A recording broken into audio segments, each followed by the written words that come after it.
Jim, and I am your gallery director, and it is my pleasure this afternoon to welcome you back to the fall semester in our inaugural talk of this semester with artist Margi Weir. I'm going to introduce her in just a moment to you, but I'm going to ask you to reach into your pocket, turn off your pocket phone, or turn it on silent for us. Those always make those lectures go just a little bit smoother for us. We're also going to have some students coming in and out over the period of class. I'm just going to ask you, if you do have to leave for another class, to do so quietly, without too much tripping over each other. And if you're all the way in the back, I'm going to ask you maybe to scoot in and get friendly so that latecomers can have a seat towards the back. We've got a couple empty things in here. If we could come forward just a little bit and fill in, that would be much appreciated. Thank you. Once again, welcome to the Randall Bryan Art Gallery. My name is Jim, and what Miss Rebecca Randall Bryan wanted to do was to offer the community of Coastal Carolina students the opportunity to see artists up close.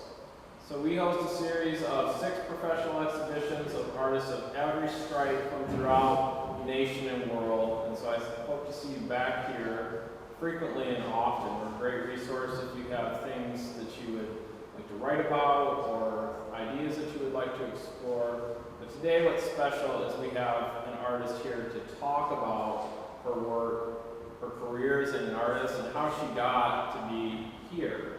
Okay? So artist Margi Weir joins us from Wayne State, which is in Detroit,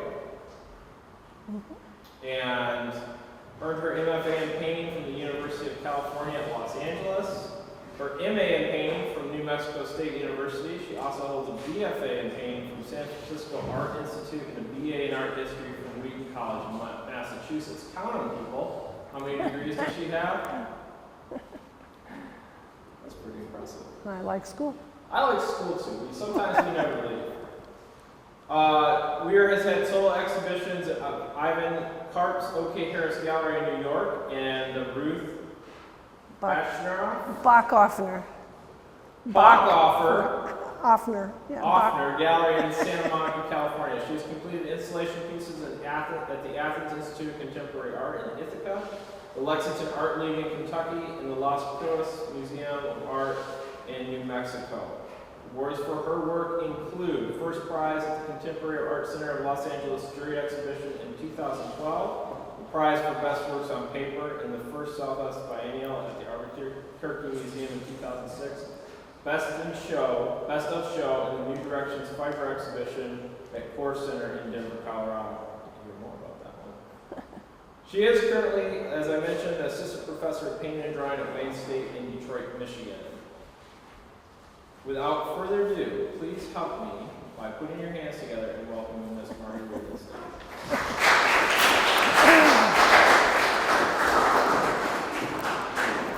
Well, thank you all for coming today. I'm really pleased and honored to be here. You have a really great gallery space. This is one of the nicest ones I've seen in a while. And thank you, Jim, for being a good gallery director and helping install my work. I appreciate it.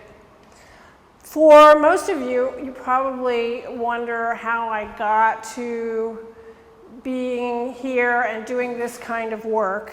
I started out as a painter. I think like a painter, and took classes as an undergraduate in painting, mostly because I liked painting, putting color on a brush and putting it on a canvas. I didn't think too much about it at first, but gradually I started questioning the traditions of painting and the course that painting in general might be going to take. And the first thing I thought about was, well, gee, I wonder why a painting has to be rectangular. So for a while, I investigated making shaped canvases. I learned to be a pretty good carpenter and cut pieces of wood for stretcher bars in different shapes, mostly combining rectangular geometric shapes like triangles, rectangles, and circles, and painting organic shapes on those. I was doing this as an undergraduate at San Francisco Art Institute. After I did that for a while, I abandoned the stretcher bars altogether. I said, gee, why does it have to be on these rectangular boards? It can be just paint on canvas. So I started pouring thinned out acrylic paint onto raw canvas and dealing with it as the textile that canvas can be. Here is a 6-foot piece of cotton duck that's been folded in half, stained on the front and back, sort of folded over so you see underneath sides and sewn together. I'm starting to incorporate the idea of traditional women's crafts of sewing with painting. This hangs in the corner of a room, so I'm starting to think about how does a painting relate to the space in which it's being shown. I did a lot of these while I was in graduate school. Again, you can see how you're seeing front, back, and underneath sides of the painting. I abandoned using any kind of organic shape and started using just lines that repeated sort of the edge of the canvas. So it looks like a grid. I was being influenced at the time by an artist named Saul Lewitt, who deals in cubes and rectangles and processes. So I did a lot of work that reminds me of his work. I would fold back pieces in a systematic way so that the patterns became very geometric and regular. I developed ways of putting down color that I thought was less related to my personal preferences by assigning red, yellow, blue, green, etc. to the side of a die and throwing it down, and when a 1 came up, I would put red down, and when a 2 came up, I would put orange down, and I did this in layers so that I got a random placement of color on the front, back, and underneath sides of a canvas. Here you can see up close where I've again folded it back, and you get, in theory, color relationships that I might not have thought up intuitively. I learned a lot about color this way, actually. I took a 6-foot canvas and cut it into 6-inch increments, and I cut the stretcher bars into 6-inch increments, and when I put them together using a different system, I got a different object. So here's a piece that becomes sculptural when I take the exact same materials and organize them in a different way. So it's titled A Relationship Between Structure and Content. I also took a 6-foot canvas and pulled all the horizontal threads out of it. I think I had, some of me likes to really do very picky little work over and over, and that one was picky. This is an example of an exhibition of this work at the Las Cruces University Gallery. It was for my master's thesis there. And this is the first piece that relates really specifically to this work that I'm doing now, in that I've used a really large amount of gallery space, and I've taken some things that can loosely be put together. It's called the ground piece, and here are pieces of ground of different colors, black rocks and brown rocks and red rocks, that sit in a pile next to, I've taken raw canvas and stained different earth tones into the canvas, and then I've shredded it and woven it into hardware cloth, which then spans the space between the wall and the floor of the gallery. And this is a ground cable, and every definition of the word ground written over and over. But in some ways, that's kind of how I organize pieces today. Although, you know, I didn't know how this was going to foreshadow my work in the future. The next body of my work came from when I had the canvas off the stretcher bars. I had wadded up a large, really large piece of cotton duck and been angry with it and thrown it away. And it stayed in the garbage can, and I spilled paint on the exposed surfaces, and then I realized that that was too big of a piece of canvas to throw away. It was expensive, so I pulled it back out, and I realized I had stained shapes onto the canvas. So I started using the canvas and the folding of the canvas to come up with forms from which I would do this over and over and create compositions from there. And I did a pretty large body of work doing these random formal arrangements where I felt I was collaborating very much with my materials. These are huge. This one's probably 9 feet tall by 4 feet wide, something like that. This is, I'm sure, 7 foot by 10 foot or something like that.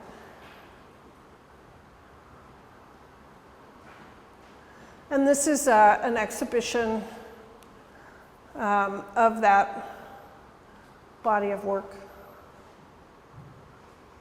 After that, the random forms after a while started being decorative and not quite having enough information or purpose or meaning for me. So I gradually started seeing almost like a Rorschach inklet thing. I started trying to pull out imagery that my mind created from seeing the random patterns.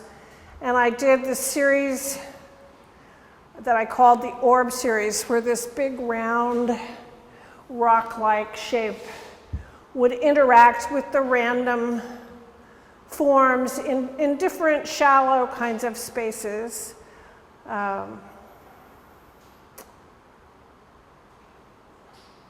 The grid that had been used to echo the edges of the canvas in the earlier work was now sort of mapping the spaces in which this orb shape floated. This is a huge piece where the imagery is really becoming much more literal, but still dreamlike. It's being pulled out from these random shapes. That's got to be 20-some feet long and at least 6 feet high. So again, my interest in scale goes way back. I really like really large scale. Here you can see the orb shape has really become figurative. And my work seems to go back and forth over the course of my life from abstract work that's non-representational to really figurative work that talks about the world we see. This piece came after the Orb series and after I was out of graduate school. I wanted to make this painting into another one of those orb paintings, but this cow, this stupid, silly cow, kept insisting upon being in this canvas. Finally, I let it be there. It's called She's Just a Silly Cow. And it was a piece that was pivotal for me in that I allowed myself to do something that might be silly, but was in some ways meaningful to me. It wasn't serious abstraction. It was just a silly cow. And it led to the reintroduction of the stretcher bars back into my work in a sculptural way, where I then started taking the shaped canvases that I had done years ago and started making three-dimensional. They came off the wall, and I started making these bovine shapes and painting them for a while. And I stayed in these three-dimensional paintings. I was still thinking of them as paintings. These are three-dimensional paintings. even though they probably should be considered sculpture. Eventually, I met a man who ran a gallery in Vail, Colorado, who said to me, if you can do these big wooden sculptures out of metal, I would be happy to show them for you. So I found a man who could teach me how to weld, and I worked with a machine shop in this small town in Colorado, and they taught me how to use a bending brake, and I learned to gas weld a hollow square tubing, and I mimicked the materials I was using as a painter, using the sheet metal as the canvas and the hollow square tubing as the stretcher bars, and I made these three-dimensional steel painted sculptures that I ended up selling really quite a bunch of. My gallery in Los Angeles, Ruth Bach-Offner, she was able to find homes for these metal steel sculptures all over Southern California. Wealthy individuals like to find them between their swimming pools and their tennis courts. These cows made happy little divisions between their recreational areas. So I did a lot of these cows. Here's one called Colorado grazing cow, I think. And I enjoyed doing them. I worked with car paint and I liked learning the welding and everything, but I'm still thinking like a painter. And after a while, this body of work started feeling like I had become a manufacturer. It wasn't leading me where I wanted to go, so I abandoned this sculpture completely. I think if I had really been a sculptor, I would have started thinking more like a sculptor and asking questions about what is sculpture, and it would have led me somewhere else. But I still today feel like a painter, and so I needed to kind of backtrack and go, okay, what's the next step in painting that I need to understand? So I started exploring, well, what is paint? I would like to know more about acrylic paint, I decided. So I started pouring acrylic paint out onto plastic and letting it dry and seeing what I could do to manipulate paint that was not adhered to any kind of support. Just paint by itself, or really it's plastic. So I rolled it. I would mix the colors on plastic sheeting. I would pull it off, and here's a piece called Splayed Red, where it looks like it's a piece of animal hide that's being pulled taut. I would paint the back side of it. It's hard to tell from this slide, it's really awful, but the back side of this piece is yellow, so it reflects against the white field behind it, and so you get this yellow reflection. I rolled and bound them with thread. I hung them on clotheslines. I wadded the paint up. And eventually I came to cake decorating bags where you like extrude icing. I started extruding paint. And here's a piece entitled Shattered.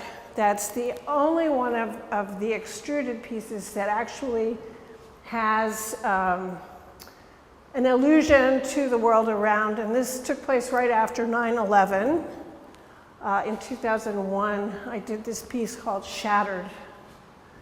But most of the extruded paintings, there are 30 some of them, 30 some odd, 1, 2, 3, 5, 35 of them I think here.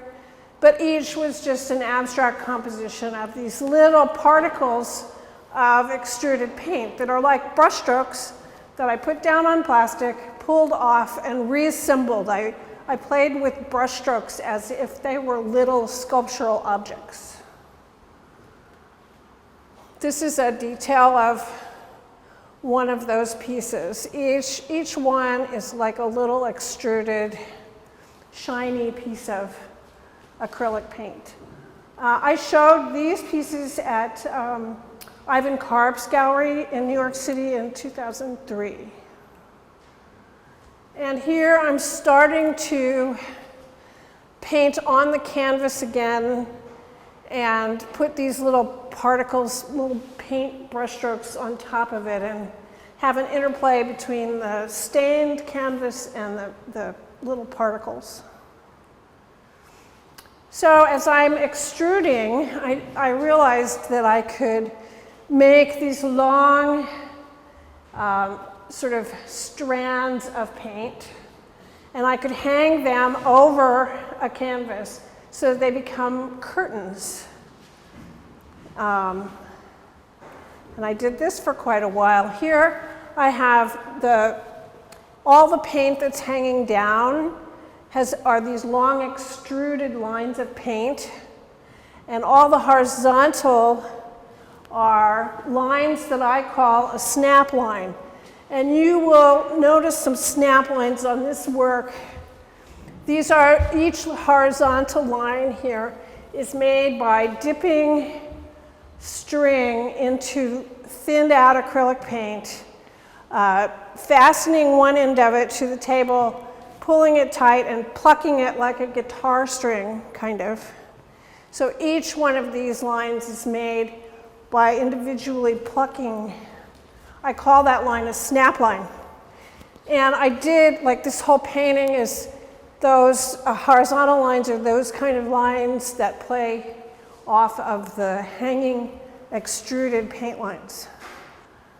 This is a detail where you can see a little more of how those interplay. And this is another one where you can see those lines in different bars. I was doing this work in about 2004, maybe. But around this time, I learned how to use a computer.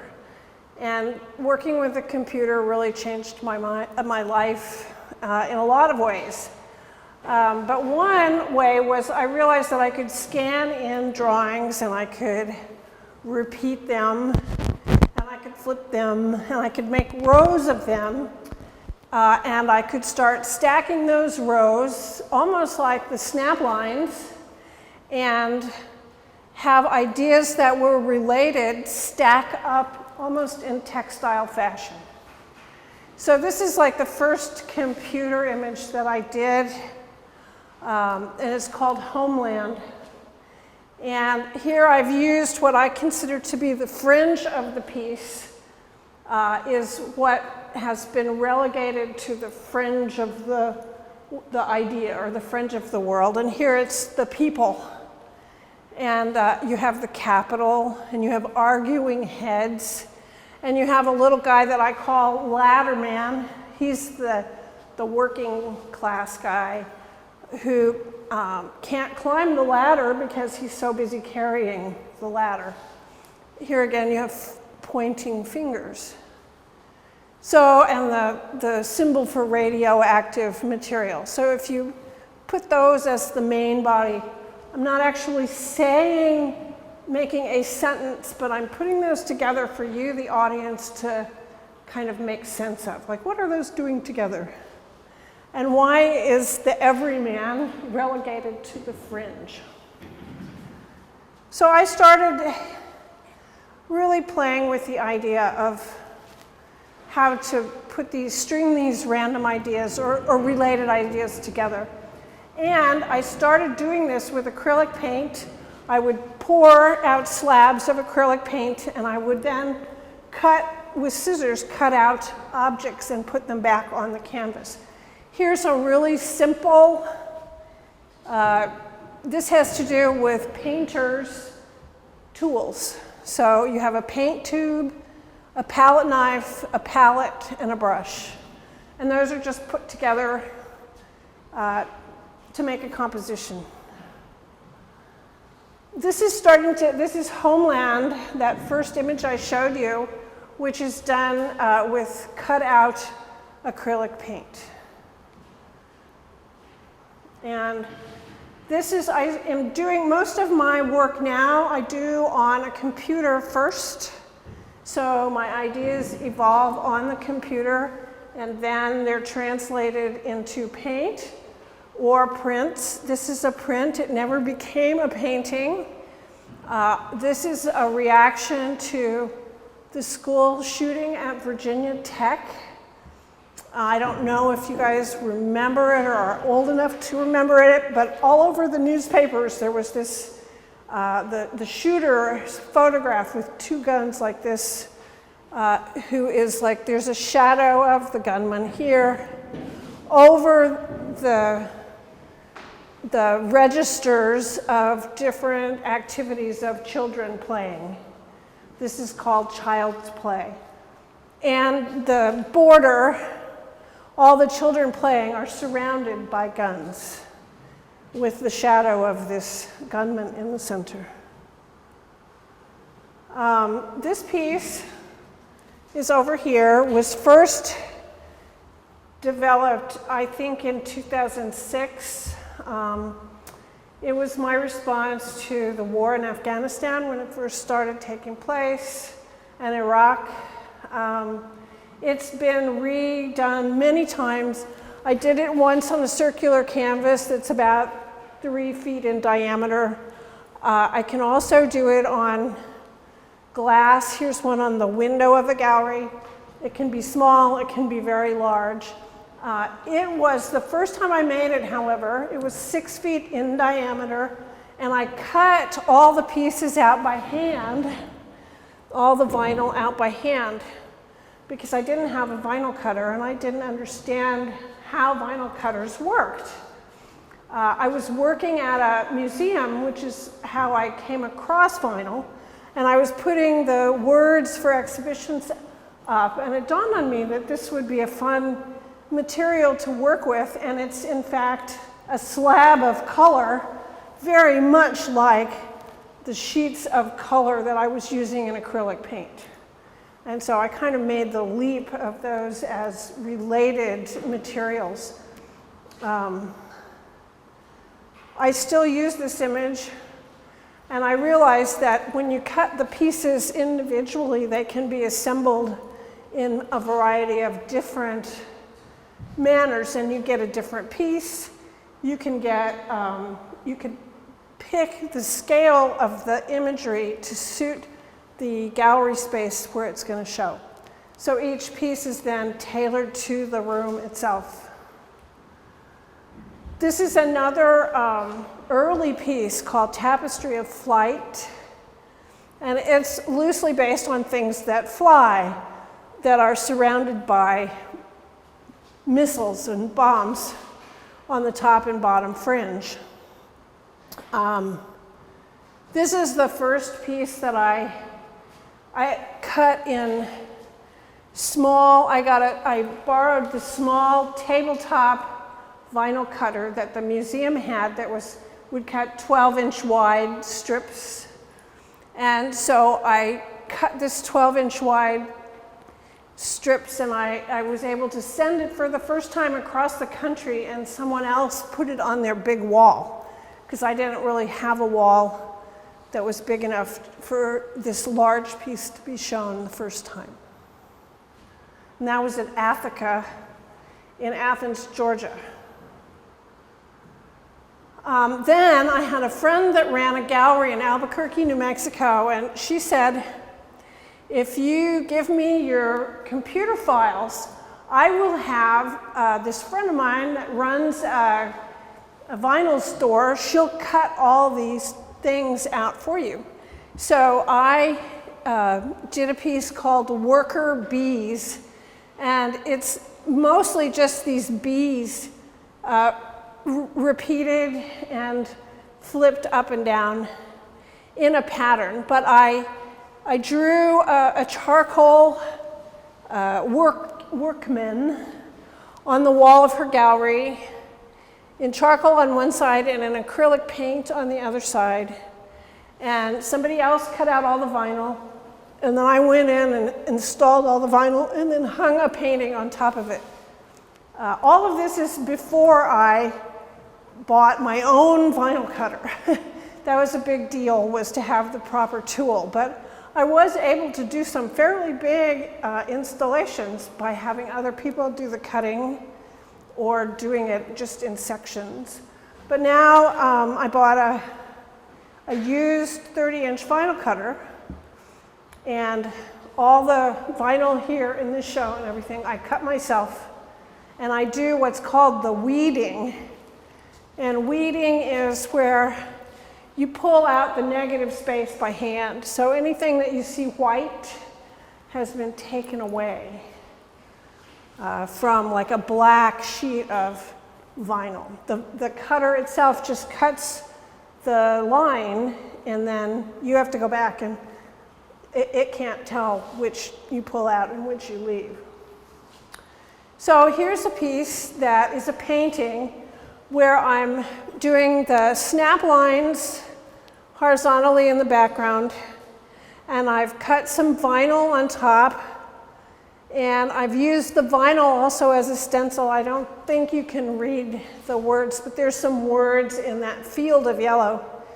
But this is called Good Fences Make, and I lived at the time in New Mexico down by where the border wall is going. But here you just have different kinds of fences. And I'm playing with the idea of the phrase, good fences make. You usually would finish that good neighbors, but I'm not sure it makes good neighbors. What else does it make? And in the field, it says xenophobia and things like that. This is another painting where I'm using the snap lines and the vinyl on top. And all of these end up having a layer of this epoxy resin on top, which for me gives a nice unity of textures. This is called In the Wind. It's in a collection in Illinois, I think. This is that piece over there, and it's called Of the Garden. And again, the painting is of the snap lines that are horizontal with black vinyl on top and a layer of epoxy resin. I've also done it just plain vinyl. This is like a 10-foot wall, gallery wall.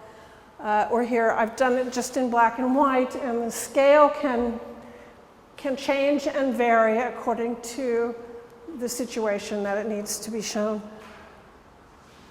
This is a piece called Fringe Fries, where it's every different way you can get a potato, and the fringe, you're surrounded by fringe fries. It's a play on the word. It's really silly. It's not about anything but French fries. But it's okay to make silly paintings sometimes. This piece is the piece right here, and it's called Liberation Square. And I made that piece after the uprising in Egypt. I think it was in 2010.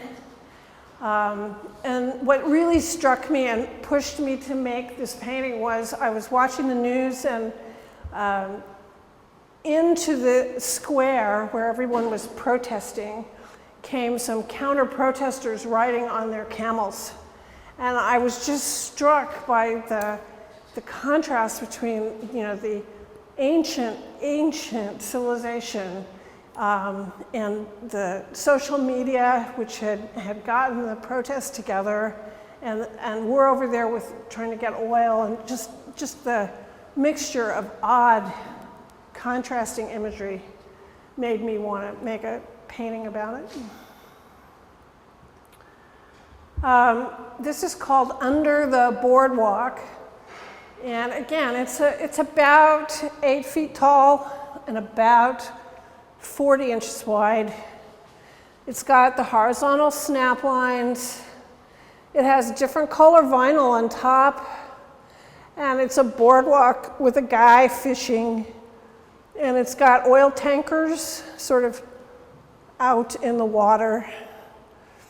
and different allusions to bottled water. And out from the bottled water is the symbol for Shell Oil. So I think it's, I have the starfish kind of up here, almost like stars and stripes.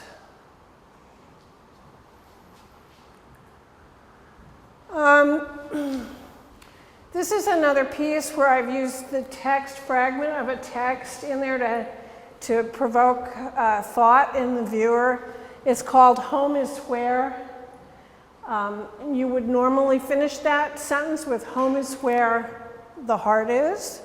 But if you don't finish it, if it's "Home is where," it can be "Home is where." And it, again, has sort of a Victorian interior, flattened space, but it's got women. Caryatids are those sculptures that are columns that hold up buildings in different ancient Greek temples.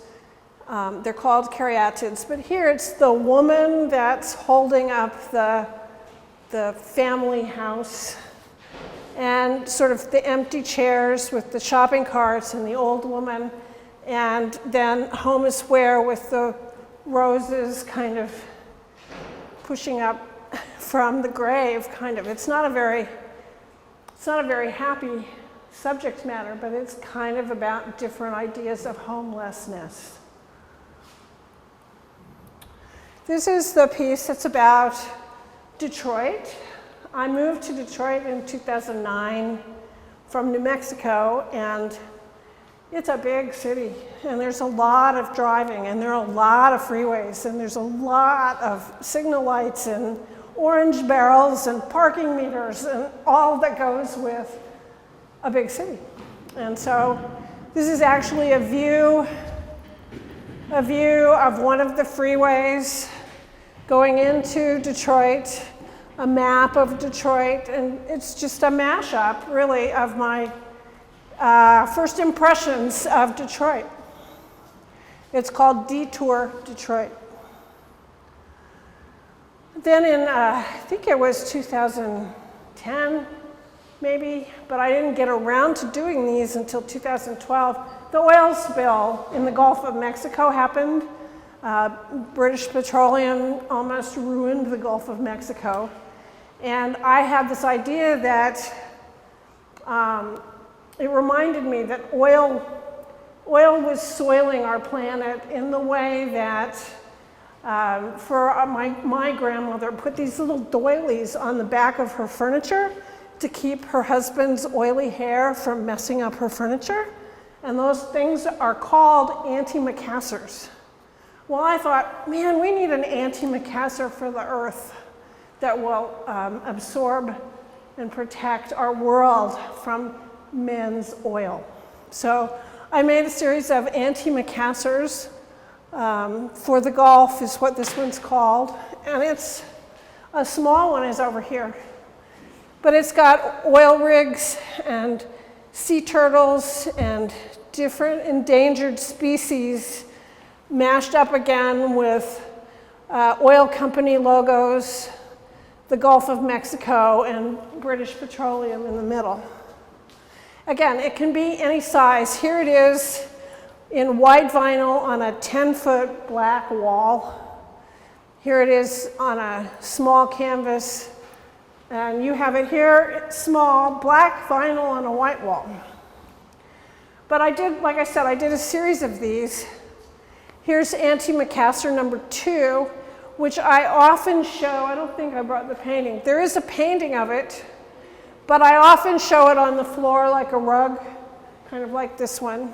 But it has oil pumps, and most of the interior is logos of oil companies that make up the lace pattern. And here is a painting on a panel that has the snap lines, but again, it's antimacassar number 3, and it's got oil company logos, and endangered species are kind of the fringe on that one.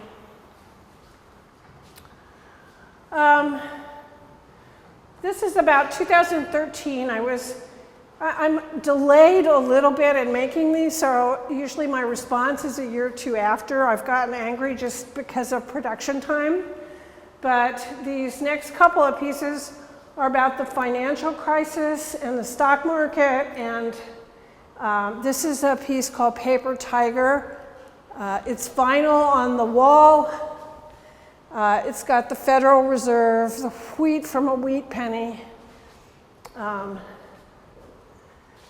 it was in a show with this piece, which is called Fiscal Forecasting, of which I have a small part. This is a 12-foot high installation that's maybe 30 feet in total. But right here is that painting on the back wall here was used in that installation. I find that I can take the paintings that I use in the installations and I can reuse them either in an installation where I do it in black and white, or as I did here, I simply give a border of words and money to help contextualize the painting, or I can take it and simply do it in black and white on the floor. So I'm finding that painting is not a static thing for me anymore. It's not I did a painting and now I don't have to do that painting anymore. It's a painting that can be used in relationship to vinyl or to collage, or it's a moving and growing thing, which I find really interesting. This is a piece called Hot Water, and you probably can't see it here. It's a 10-foot installation made up of squid shapes. You can kind of see a squid right here. Anyway, it's a pattern of squids that has turtles and, again, Shell Oil Company and fish. And what it's about is the hot water in the Pacific Ocean is increasing in temperature, and the squid like it, and so they're proliferating and they're strangling other kinds of fish and sea life. Here I've just shown the little painting, round painting on black and white vinyl on the wall. And I've done that in several different scales.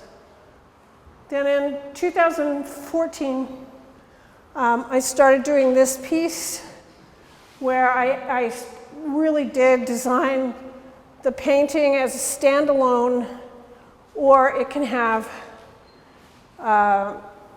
the border of "You are what you eat" and corn around it.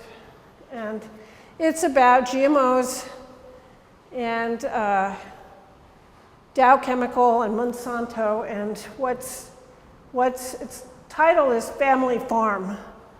So what's happening to our family farm?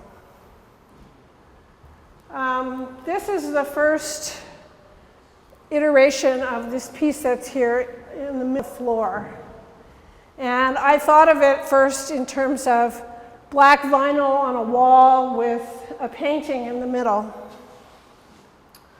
But since then, I've shown it without any painting at all on the wall. I've shown it on the floor on concrete several times, and several times I like it best actually on your nice hardwood floor. But here, instead of a painting, I made a little schoolhouse that's three-dimensional, and inside it has a crime scene and flashing police lights, and it has police tape, and it has the names of lots of the schools where gun violence has taken place. The school children are on the fringes here. There are little schoolhouses surrounded by assault rifles and people shooting each other, and their picket fence is made of bullets. So I like the way this turned out. I didn't know that it would feel like an aerial view of the homeland, like the patchwork quilt of the countryside, like farmland, but I like the fact that it feels like that in real life. This is this piece here called "We Are All Targets." Right before Thanksgiving 2014, two of our closest friends were killed on the west side of Detroit in a gun battle that should have been an argument, but because everybody there had a concealed carry permit and was carrying a firearm, the argument escalated and our two friends are dead and another guy's going to jail. So I was so angry and hurt. I was angry with my friends and they were dead, that the only way I could deal with the idea of gun violence in this country was to start making art about it and pouring my grief and anger into my work. So I started thinking in terms of a shooting gallery, and this was the first piece that came out. I mean, it's really a simple concept. We're all targets, and it's essentially just a composition of all the different kinds of things. Animals, people, sheriffs, everybody, rubber duckies that are targets. About the same time as my friends were killed, right before that, that summer was the summer of Ferguson. There was an awful lot of gun violence, police shootings in this country, and somehow they all got wrapped up emotionally for me. I was just so angry with guns, and why is everybody being shot? This is a huge installation called Don't Shoot, and it has people of color, their hands are, yellow and black hands are raised to police that are kind of militarized, little red stop signs that say, "Don't shoot." Again, militarized police equipment, Trayvon Martin-like figure, hands up in a hoodie, with target on his chest. "I can't breathe," hands up, are the words. And on the floor, at the time, 2014, 2015, people were protesting a lot, and there would be, quote, die-ins around at different universities, or I kind of copied a picture from a medical school die-in where people lay down on the ground with protest signs on their chests. So I kind of, the floor, which is vinyl, has protest signs on it, but you could also read it as a crime scene if you want. It's not specific. And it has signs, Black Lives Matter, better police training. I can't remember all the, don't shoot, things like that. I have done this installation 3 times now. The first time I did it was in Raleigh, North Carolina, and that was in 2015. The weekend that show opened was the weekend of the killing of 9 African Americans in the church in Charleston, South Carolina. So unfortunately, I keep thinking that this piece will not be relevant, but it keeps being relevant, and it's an unfortunate testament to the fact that gun violence is still really a problem. This one I just installed. I just finished it like 3 days ago in St. Louis Community College in Ferguson, Missouri. So they have a show each year that relates to Michael Brown's death and those Ferguson riots, and my piece is there. This piece is sort of over in the corner here. It's the first time I've installed it quite like this, but it's about the systemic racism in our criminal justice system and the privatization of our prisons. President Obama had tried to, I don't know if Trump has undone it, but had tried to keep the federal prison system from being privatized further. And then this is a piece, again, fairly large wall has been painted blue. It's called Don't Shoot Gunbirds. And they're little, it's a flock, swarm, whatever, of gunbirds that are made from hands up and pistols. And there's some laser cut ones, some actual 3D carved and painted and covered with resin ones, some vinyl ones, and a painting, which I also redid in St. Louis. So I redid the painting with slightly bigger guns, gunbirds. This is just a painting, not an installation. It's called Home on the Range, and it's an acrylic painting with toy guns. Increasingly here in the past year or so, I've been going back to paintings. This is one that was after Cecil the lion was shot and killed by great white hunters that are American dentists. I sort of made this piece about big game hunting.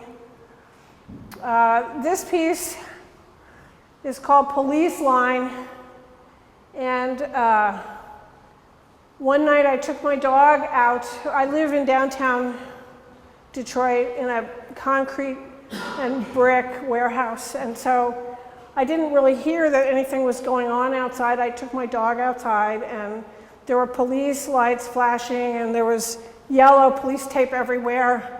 And a woman, one of my neighbors, had been shot between the bus stop and her house, which was a few blocks down.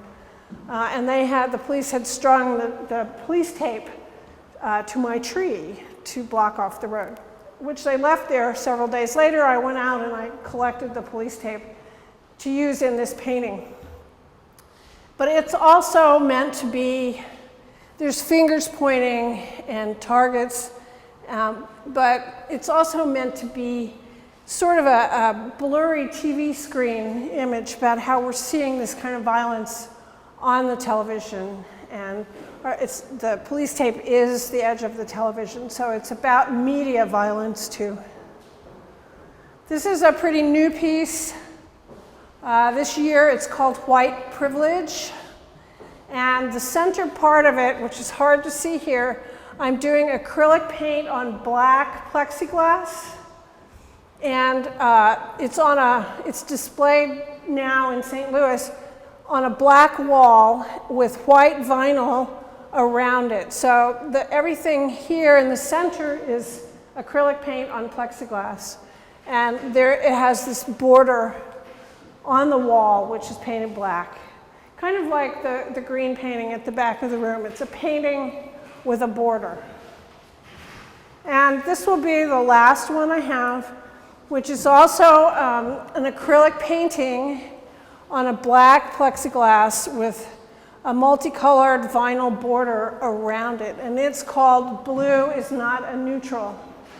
And these last two come from a series that I'm working on now about the politics of hue, not to be confused with the politics of color, which would be talking about racial identity. But this is about the politics of hue, where our nation was divided between red and blue in the last election. I'm just sort of interested in how we use color in a political sense. So we have all the associations with blue that are both negative and positive. Like you have the blue screen of death on your computer. You have a first place ribbon is blue, that's good. You have the blue wall, which is the police wall. That's not necessarily good. You have the blue bird of happiness. So blue is not a neutral is really all I'm saying about it. White, how we use white and white privilege and the different good and bad associations we have with the color white. I have some other ideas that I haven't gotten to yet about red. I have a piece about green that's going in a show in Detroit next week. So that's all I have. Do you all have questions for me? Yes. Yes. Well, no, I work flat on a table, and I put the painting down on a table, and I have masking tape up on the table, up one side marked into half-inch increments, and I have the same piece of tape with the same markings on the other side, and I put a push pin with a string on one mark, and I pull it over to the next mark, and then I just move it up. So it's very handmade.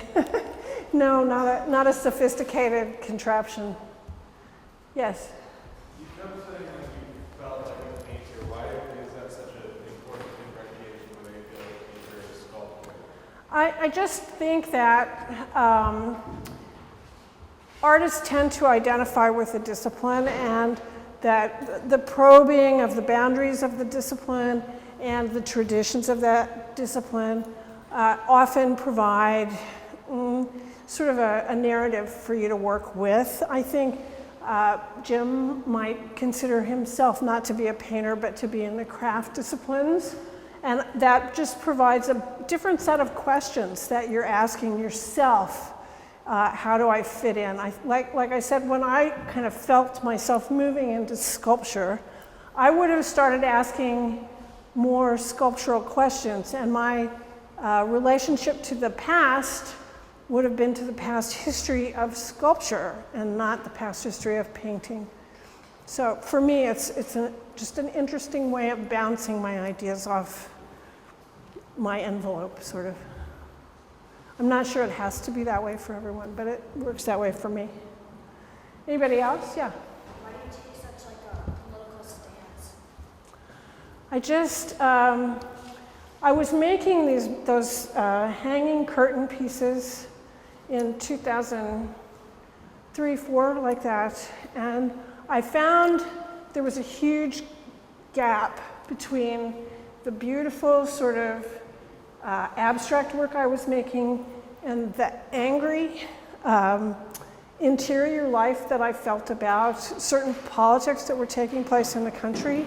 And I started feeling untrue to myself, like I needed to get my voice and my art practice more in line with one another. So yeah, I'm angry. So a lot of what motivates me can be said to be my anger and hurt, and I channeled that into my work, and that's why it ends up there. Anybody else? Yes? Like I said, when I was younger, I tried to get away from certain personal preferences in color, but I find that now, well, for one thing, I can only choose certain colors in vinyl. So the vinyl somewhat dictates part of the palette, although I can do anything in the painted part of a piece, but they all kind of have to work together, so that helps. Picking color is, again, a really interesting thing. It often has something specific to do with what I'm saying. Like the target is going to be more recognizable if it's red, yellow, and black, like in a target. So that's often how I work. Green for money, things like that. Anybody else?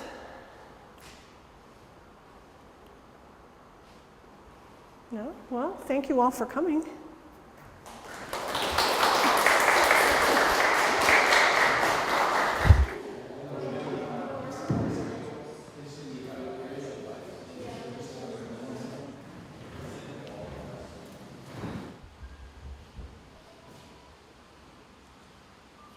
It says he's already shipped it.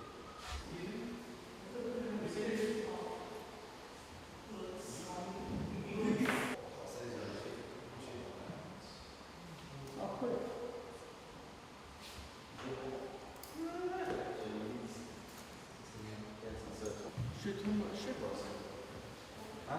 是通过是。谁家的是？